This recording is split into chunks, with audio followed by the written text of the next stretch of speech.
나눠드렸던가요? 네네. 그거 하고 예예예예. 아 예. 네, 나눠받았습니다. 그냥 진행할게요. 바로.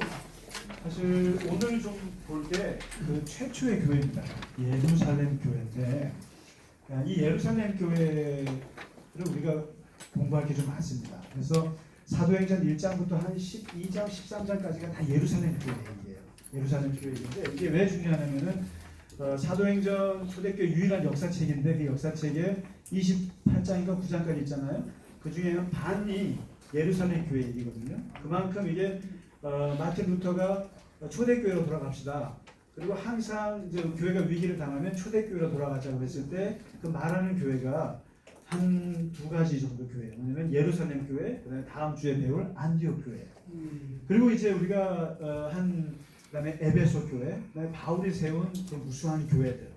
그래서 이제 13개 교회 정도가 이제 그 신학에 쫙 펼쳐져 나오는데 무엇보다도 이 예루살렘 교회가 오늘날 우리가 생각하는 초대교회의 모형이 됩니다.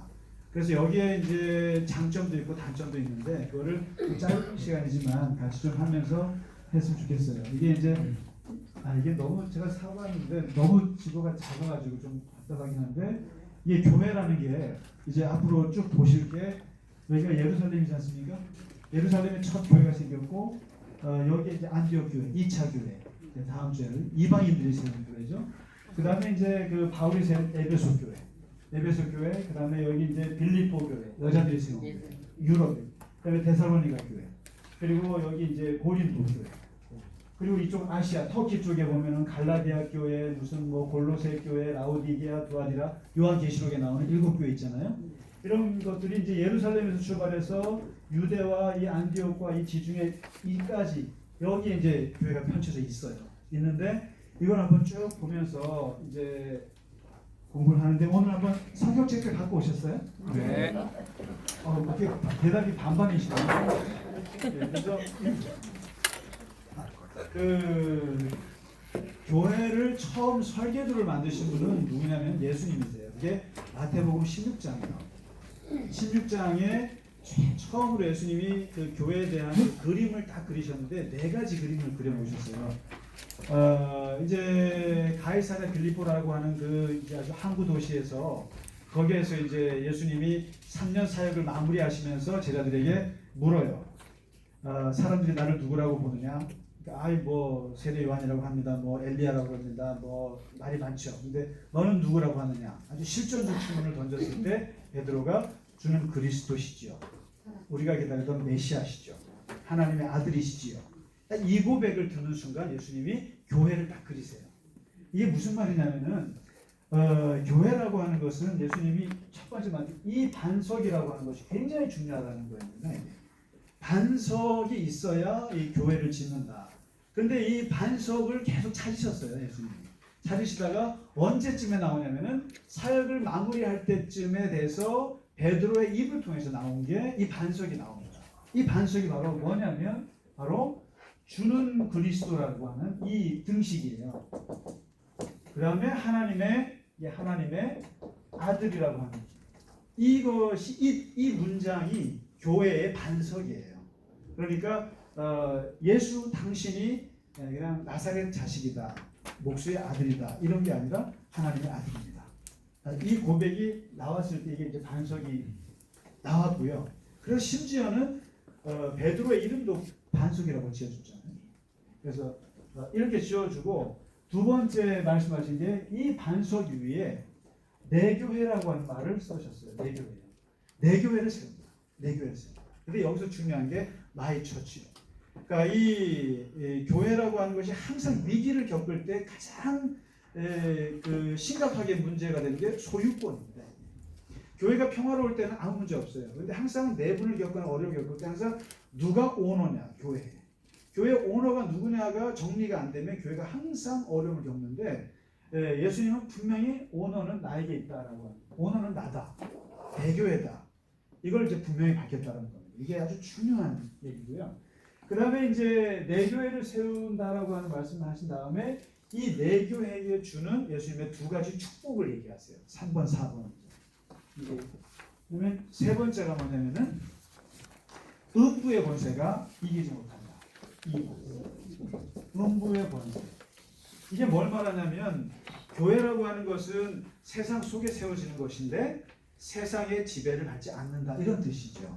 그래서 이제 Church is in the world, not of the world라는 말이 있어요. 그러니까 교회는 이 세상 안에 있지만 세상의 것이 아니다. 이게 무슨 말이냐면은 음부의 권세. 그러니까 세상 가치가 교회를 다스리면 안 된다는 거죠.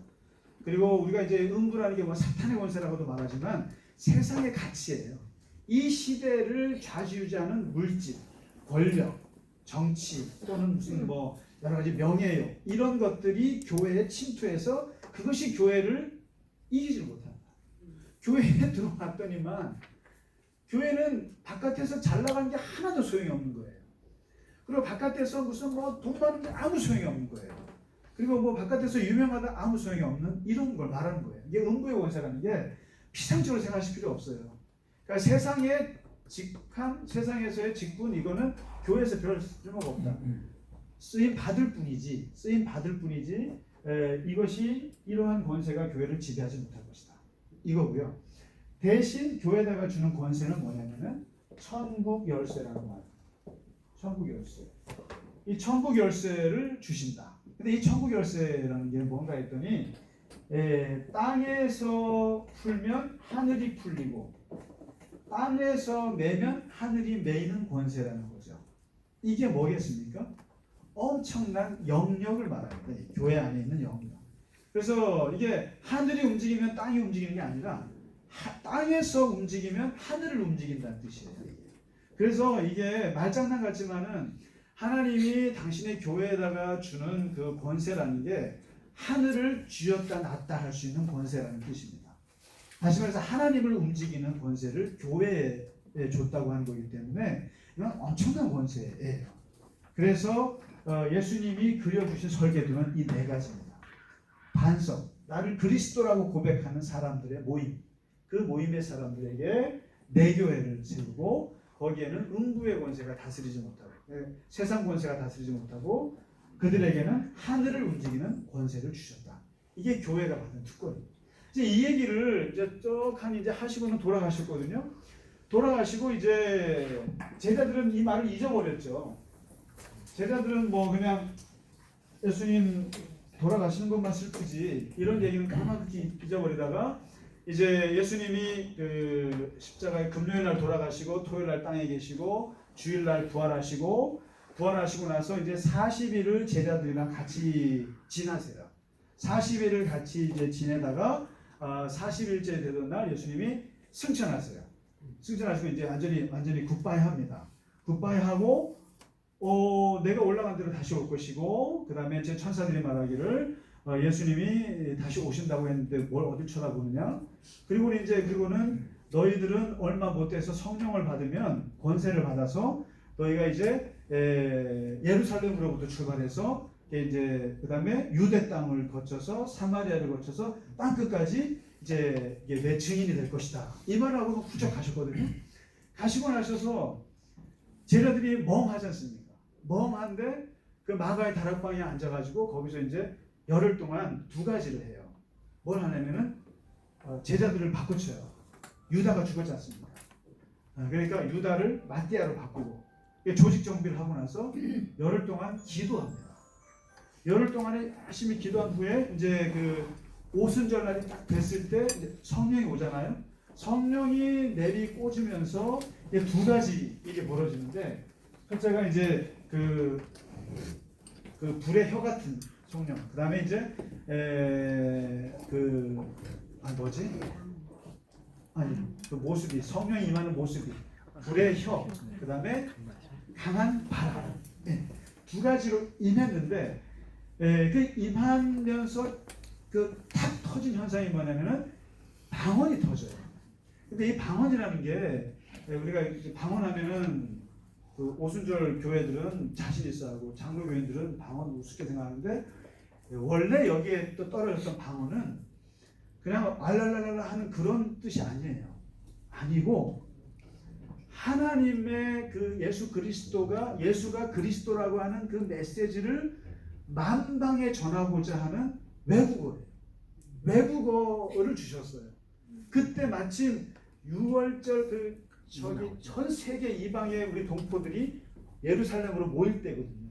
그때 그 사람들에게 이 말 저 말로 복음을 전하는데 방언이 터지면서 뭘 말하냐면은 이제 베드로의 대표적으로 이제 나타납니다. 뭐냐면 베드로가 사람들 앞에 설교를 하는데 무슨 설교를 하냐면은 너네들이 50일 전에 못 박은 그 예수 아직도 상처가 가시지 않고 아직도 그 충격이 아직 가시지 않는 예수 사건, 십자가 사건, 그리고 나무에다가 매달아 죽으면 그게 정말 저주받은 거라고 신명기에 나와 있는데 정말 잊지 못할 그 충격적인 사건의 그 예수가 바로 하나님께서 그를 높이 세워서 하나님의 아들이고 그리스도요 너희가 그토록 기다렸던 메시아라고 하는 그 메시지를 전하기 시작합니다.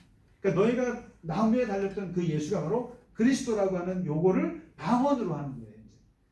이제 히브리 말밖에 못하는 사람들이 이제 막 그리스어도 하고 또 뭐 로마 라틴어도 하고 막 하면서 이제 이 메시지를 전하기 시작하는데 여기에서 이제 폭발적인 그 엄청난 역사가 일어나는데 3,000명이 막 돌아오고 그리고 실제로 예수가 죽었다라고 하는 그 사건은 다 알고 있었고 그리고 예수님이 이 보여줬던 영향력은 굉장했거든요.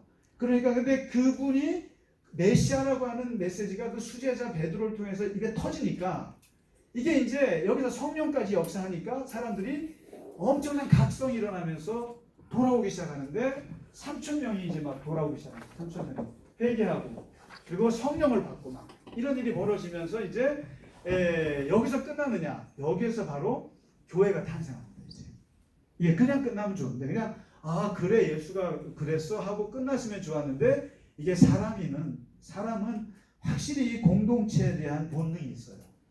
3,000명이 듣고 회개하고 돌아서서 어찌할꼬 세례받으라. 세례만 받으면 끝나요? 안 되죠. 세례만 받으면 안 되니까 이 사람들이 모이기 시작하면서 탄생한 교회가 바로 예루살렘 교회입니다. 네. 성경 안 가져오셨죠? 네. 그게 이제 2장이에요.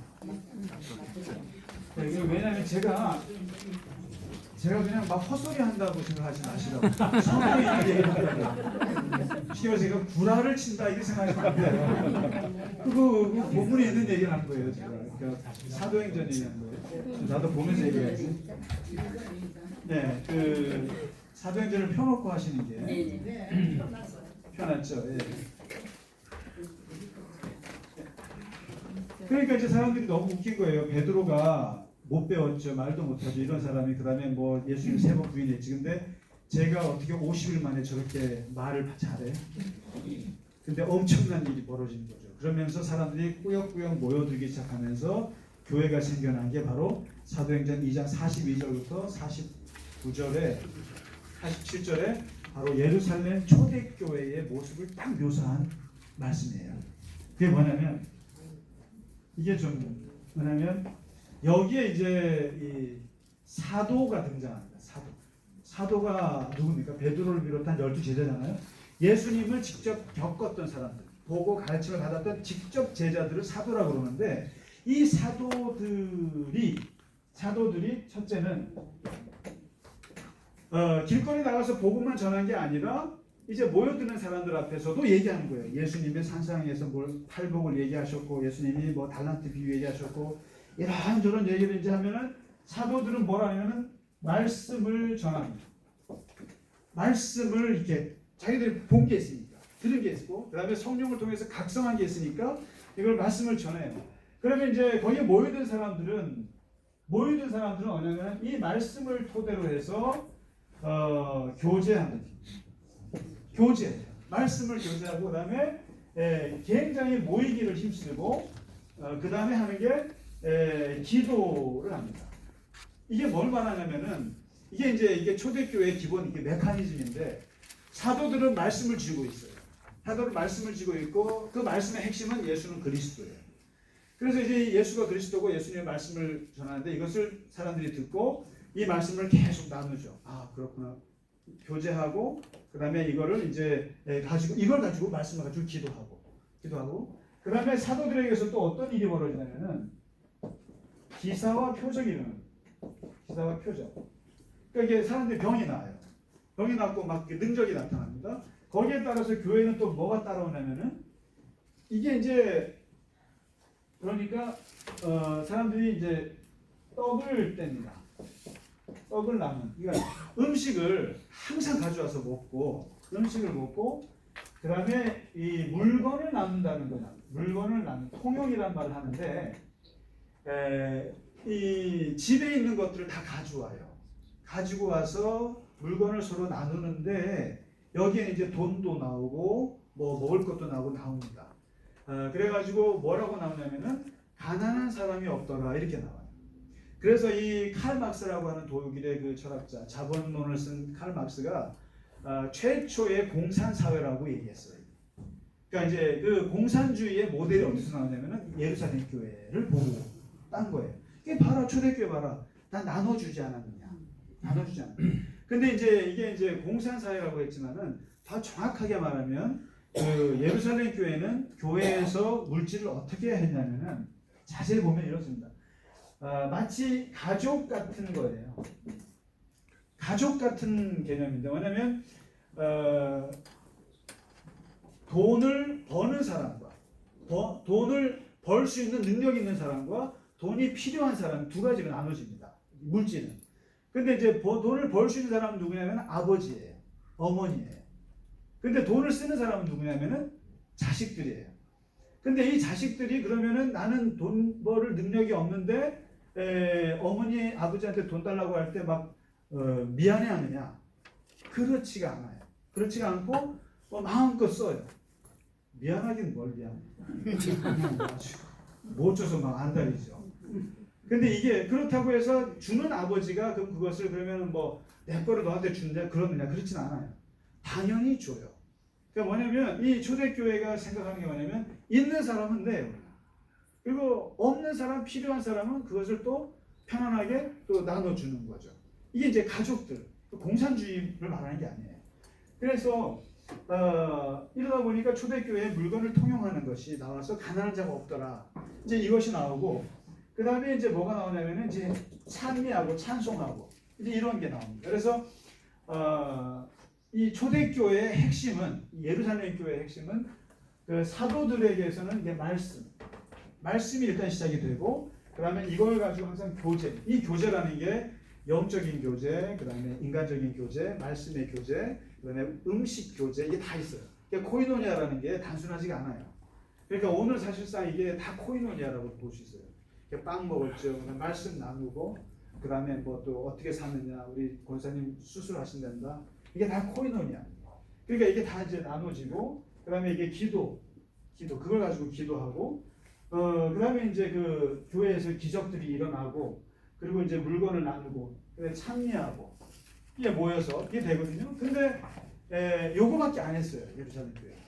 요것만 했는데 어떻게 이게 현상이 터지냐면은 바깥으로 나타나냐면은 사람들에게 칭찬을 받더라 이렇게 나와요. 칭찬. 외부인들이 볼 때 칭찬을 받더라. 그 다음에 교인 수들이 증가하더라. 이 두 가지가 딱 기록이 돼 있어요. 이게 재밌는 게 아까 우리 이상화 장로님 말씀하셨던 퀘이커. 제가 그걸 고민합니다. 그러니까 사회가 썩어가고 있어요. 또 무슨 뭐 나라가 엉망이에요. 그러니까 정치를 바꿔야 돼요.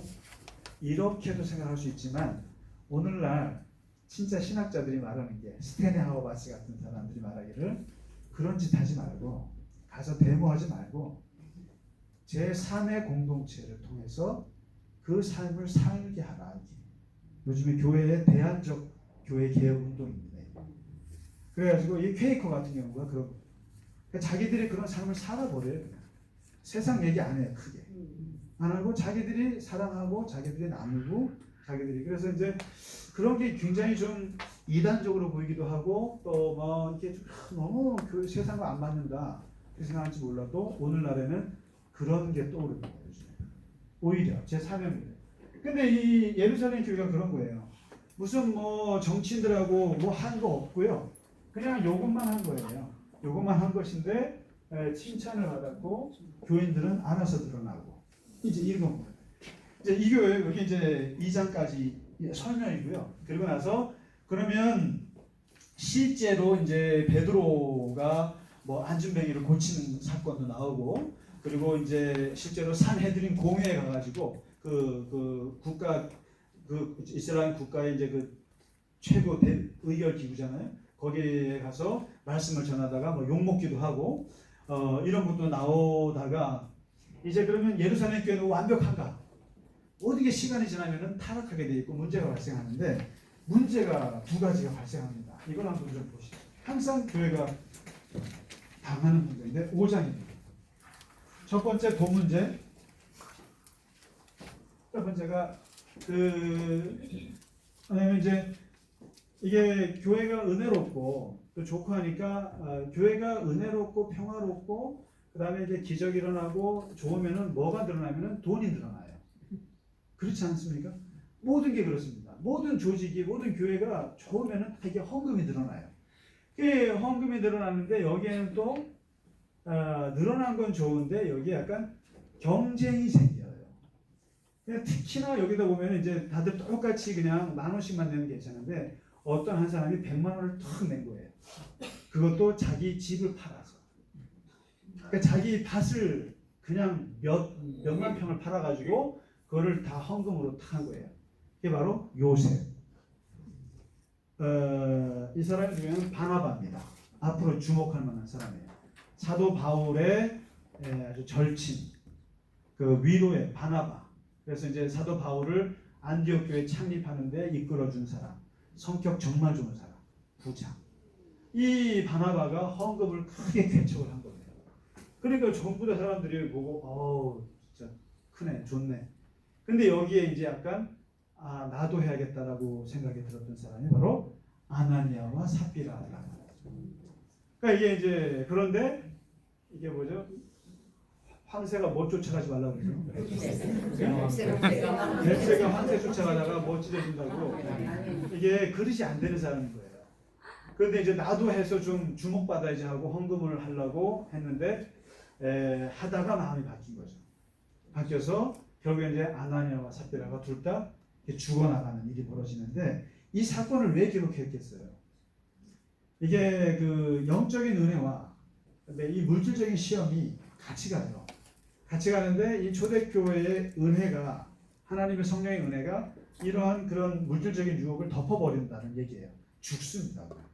하나님 앞에서 그냥 그게 다 드러나 버리고 거기서 그냥 베드로 눈앞에 다 보여지게 되고 그리고 그냥 그 자리에서 죽임을 당하는. 그래서 사람들이 이게 뭔가 이게 헌금이라는 게 도대체 뭔가.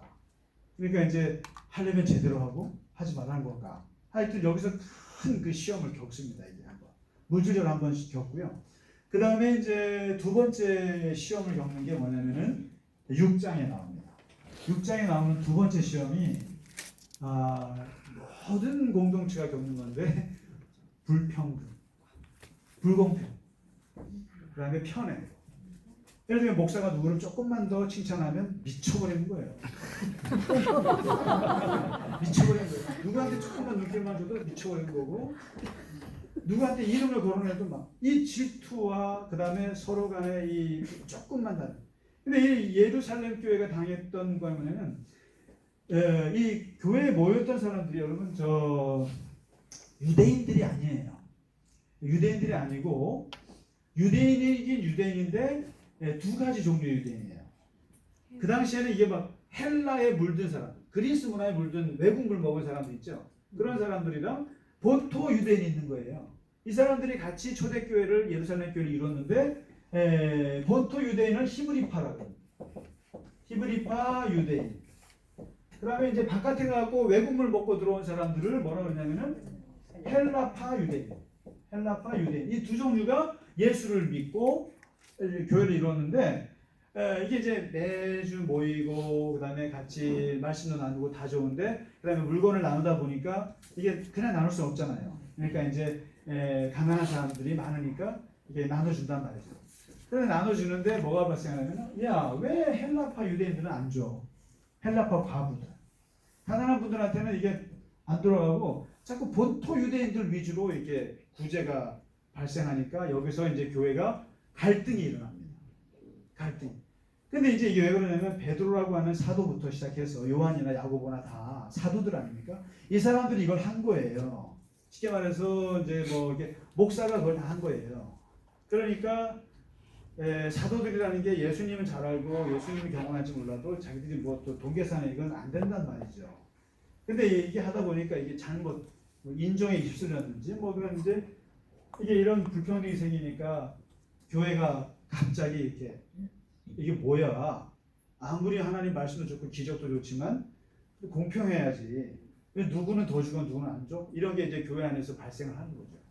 발생하니까 여기서 베드로나 사도들이 참 잘한 게 하나 있어요. 뭐냐면 야 그러면은 똑같이 나눠줘. 똑같이 나눠서 이렇게 해. 이렇게 하지 않고 이거는 내가 할 일이 아닌가 보다라고 생각해요. 내가 할 일이 아니고 왜 이런 일이 발생했는가 했더니 내가 말씀도 전하고 기도도 하고 구제도 하고 음식 대접도 내가 다 하다 보니까 사도들이. 왜냐하면 예루살렘 교회는 사도 중심 교회예요.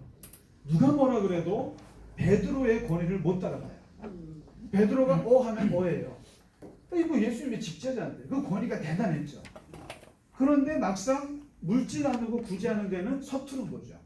그러니까 이제 베드로가 깨닫죠. 이건 아닌가 보다. 그래서 이거를 맡을 사람을 나누자 해서 뽑은 게 7 집사입니까? 이게 이제 최초의 평신도 직분인데 직제.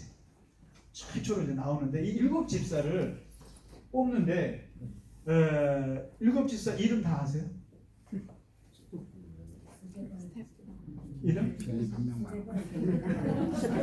그냥 가르치기만 하지 뭘 또 물어보는 제가 숨 좀 쉬고 하려고 그래요. 나만 막 손해보는 것 같았어요.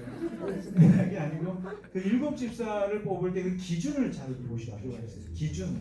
이 기준이 어느 조직이건 어느 교회건 간에 이게 이제 우리가 한번 생각해 보세요. 교회를 세운다고 했을 때 우리가 직분자를 세운다고 했을 때 어떤 기준을 적용할 것인가, 어떤 사람을 세워야 할 것인가 했을 때 딱 3가지예요. 3가지. 첫째가 뭐냐면 성령. 이 사람이 신앙이 좋아야 됩니다. 신앙이 일단 1순위예요. 그러니까 이게 보면 저 사람 진짜 신앙이 다른 게 아니라 하나님 무서운 줄 아는 사람 있잖아요. 그러니까 하나님 두려워할 줄 알고 어쨌든 그 하나님을 사랑하는 사람. 그 사람이 일단 신앙입니다. 그러니까 성령이 충만하다는 게 그거거든요. 그러니까 하나님을 사랑하는 사람을 일단 보고요. 그 보여요. 두 번째가 뭐냐면은 똑똑해야 된다는 거예요. 왜 똑똑하다고 해? 지혜롭냐. 이게 인간적으로 사람이 좀 이렇게 세상을 살아가면서 이게 지혜로우냐. 근데 이제 이런 면에서 베드로는 지혜롭지 못하다라는 거예요. 사도들은 말씀을 잘 전할지 몰라도 이게 동교산이나 사람 개수를 못한다는 거예요. 남 얘기 같지가 않아요. 어떤 분이 그러시더라고요. 목사님 강대상에서 완벽한데 내려오시면 어떻게 그렇게 바다를 기시냐. 너무너무 제가 맞는 말이라고 생각했어요. 강대상에서 뭐 다 할 것 같아요. 너무 잘하는데 내려오면 뭐 전혀 판단을 잘 못하고 그러니까 지혜롭지 못한 거죠. 저는 인정해요. 정말. 그래서 그런 거는 제가 안 했으면 좋겠어요. 그러니까 이게 집사님은 솔직히 모르겠어요. 목사는 성령만 충만해도 될지 모르겠습니다만은 집사님들은 성령만 충만해서는 안 된다는 거예요. 그분들은 안 돼요. 성령만 충만해서는 안 돼요. 집사님들은 똑똑하셔야 돼요. 쉽게 말해서 지혜로우셔야 된다. 이게 돈 쪽이면 돈 잘 알아셔야 되고 사람 안내한다면 안내 쪽으로 되게 지혜로우셔야 돼요. 이게 그 지혜가 하고 여기 한 가지를 덧붙였는데 뭐냐면은 이 칭찬을 받느냐 안 받느냐. 다시 말해서 이게 참 공동체이기 때문에 어쩔 수 없어요. 신앙이야 하나님만 보시는 거고 지혜로운 거 그렇지만은 이게 칭찬이라고 하는 사람들의 눈에 맞느냐 이게. 그래서 이제 사람들이 볼 때 저 사람 하면 괜찮겠다. 덕이 있다. 이런 얘기죠. 그래서 이 3가지를 보고 7 집사를 뽑았거든요. 뽑았는데 여기에서 이 세 가지에서 뽑힌 이 일곱 사람, 스데반, 뭐 빌립, 뭐 이런 헬라파 유대인들이죠 대체적으로. 근데 이런 분들이 뽑혔는데 그러면은 여기서 이제 이렇게 하자는 거예요. 자, 사도들은 말씀과 기도에만 전념하자. 그다음에 그러면 집사는 저거 하자. 그러니까 구제하는데 전문적으로 해주고 교인들 대접하고 뭐 음식 대접하고 여러 가지 이런 것들을 다 하자. 이렇게 해서 했어요. 했는데 그 다음에 6장부터 쭉 7장부터 진행되는 걸 보면 여기에서 7 집사 중에 대표적인 평신도 스타가 2명 등장해요. 그 7 집사 중에 2명이 딱 등장하는데 이 두 사람이 굉장히 위대한 사람이에요. 왜냐하면 첫 번째 사람이 스데반이에요. 그래서 오해하지 말으셔야 돼요. 그러니까 사도들은 말씀의 전문이고 기도 전문이고 집사들은 말씀은 기도는 아니고 그냥 뭐 구제 잘하고 뭐 청소 잘하고 이런 거 잘하면 된다. 근데 그럴까봐 사도행전에서 스데반과 빌립을 기록합니다. 전혀 그렇지 않아요. 스데반이요 절대로 동계산만 잘하는 사람이 절대 아니에요. 스데반이 어떤 사람이냐면 베드로나 요한보다 더 설교를 잘하는 사람이에요. 오죽하면 스데반의 설교가 무려 7장 전체가 스데반의 설교예요. 그 집사의 설교입니다. 근데 이 집사의 설교가 얼마나 위대한 설교냐면은 일종의 성경을 꿰는 설교를 했어요. 한번 보세요. 한번. 아브라함 역사부터 예수님까지를 구약을 쫙 꿰는 설교를 합니다. 역사 설교를 해요. 이게 목사도 잘 못하는 거거든요. 그런데 이 스데반은 역사 설교를 합니다. 하면서 여기서 뭘 얘기하냐면 모세에게 딱 집중하면서 모세 때 광야 교회가 있었다. 광야 교회라는 말을 처음 쓴 사람이에요. 영등포에 있는 그 임명희 목사님이 하는 광야 교회 말고요. 그 교회도 광야 교회지만 여기서 말하는 그 광야 교회를 얘기하면서 그 교회의 모형 같은 거를 얘기하다가 이 스데반은 센 사람이에요. 굉장히 센 사람인데 어떻게 하냐면 이게 지금 성전에 사는 설교거든요. 예루살렘 성전. 근데 모세 때 하나님이 성막을 지으라고 해서 시작을 했지만 그리고 다윗 때 성전을 계획했고 솔로몬 때 성전을 지었다. 그러나 하나님이 그 성전에만 계시겠느냐. 그러면서 성전 폐기주의를 얘기합니다. 건물로 지은 성전은 의미 없다. 있을 수 없는 얘기를 한 거예요. 스데반이. 굉장히 강경한 사람이에요. 그러니까 여기 누나 예수님이 하셨던 말씀을 자기가 한 거예요. 예수님이 저거 무너진다 그랬잖아요. 근데 예루살렘 성전 지금 스데반이 저 성전 의미 없고 우리가 성전이라고 하는 그 성전 폐기주의를 설교를 하는 거예요. 그래서 돌 맞아 죽은 거예요. 돌 맞아 죽은 거예요. 그 유대인들 앞에서 여러분 지금도요 예루살렘 성전은요 정말 이 음악이 들리지만 정말 그 이스라엘 사람들은 성전에 대한 그리움 그리고 지금 거기에 그 황금 모스크 이슬람이 지어놨잖아요. 저걸 때려 부시고 거기에 솔로몬 성전을 지으려고 하는 제3성전 운동이 있어요. 또 아주 그 보수적인 유대인 말이 안 되죠. 그럼 이제 또 전쟁 나겠죠. 근데 그 솔로몬 성전을 그리워하는 사람들이 또 많이 있는데 근데 그런 사람들 앞에서 하나님의 성전에 계시냐? 안 계신다. 이런 성전 폐기주를 얘기하니까 스데반이 돌 맞았죠. 그래서 어쨌든 이 스데반이라고 하는 사람은 최초의 순교자가 됩니다. 그러니까 최초의 순교자는 사도가 아니었어요. 집사였고 그리고 이 스데반이었고 이 스데반이 죽는 자리에 바로 사도 바울이 옆에 있었고 그러니까 대단한 인물입니다. 스데반. 그 다음에 두 번째 스타가 있는데 누구냐면은 빌립이라는 사람인데 이 빌립은 가만히 있지를 못하는 사람이에요.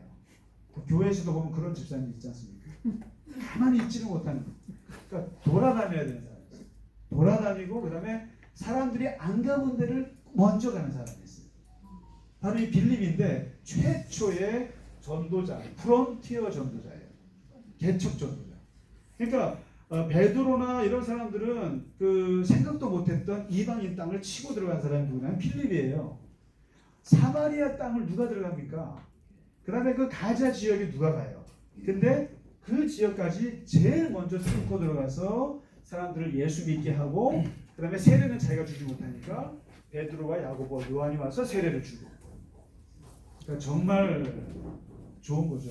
교인들이 일은 다 하고 목사가 거기에 숟가락만 놓고 이런 거예요. 쉽게 말하면.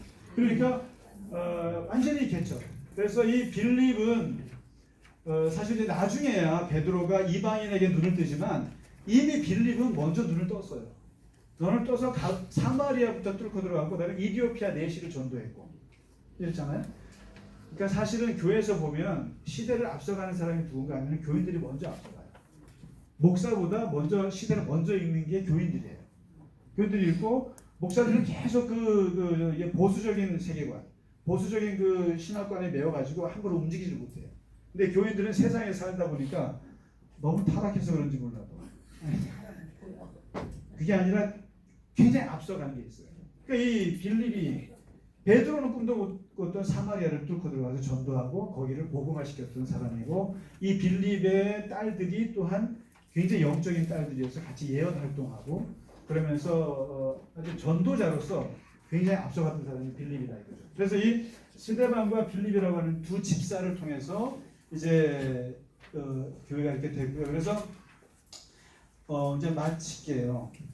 결국에 나중에 이제 베드로도 고넬료를 만나서 이방 사람들도 성령 받는 걸 깨닫게 되고 이제 가게 되고, 그 다음에 야고보 있잖아요.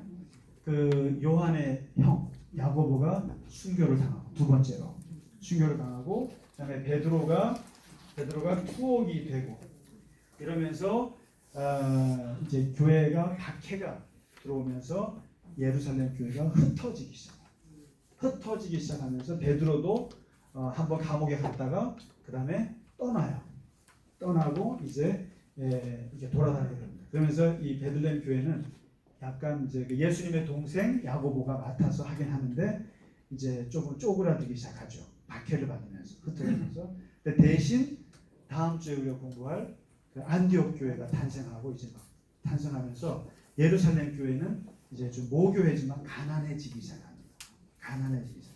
그게 이제 오늘 13장까지 되고요.